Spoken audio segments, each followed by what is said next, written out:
তো এই যে একটা ক্যাফে, আমরা বসিরহাটের দিকে এসেছিলাম, তো এই একটা ক্যাফে দেখতে পেলাম, ক্যাফেটা খুব ভালো লাগলো। আর এখন ঠান্ডা ঠান্ডা ওয়েদার, তো চলো একটু ক্যাফেতে চা খাওয়া যাক। এই যে আমাদের টোটাল গ্যাং, আমরা একটু ঘুরতে বেরিয়েছিলাম, তো এখন একটু চা অর্ডার করছি। সবাই হাই করলো, তুমি হাই করলে না।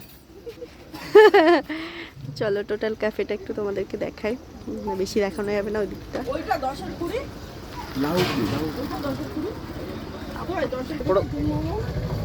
তো এইদিকে মোমোগুলো ভালো লাগছে দেখে, নেবে এক plate momo, 2 plate momo order করবে। হ্যাঁ, শখ দেখে বলো। ওই যে চা রেডি হচ্ছে আমাদের জন্য, আর এদিকে মোমোগুলো দারুণ লাগছে দেখতে, মনে হচ্ছে চিকেনটা পুরো ভরপুর আছে।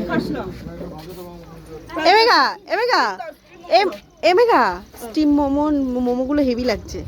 স্টিম মোমো নে 2 প্লেট। তাহলে 2 প্লেট দাও মোমো। আমার মেঘা আমার কথা শোনে, ভালো লাগছে বেশ ক্যাফেটা।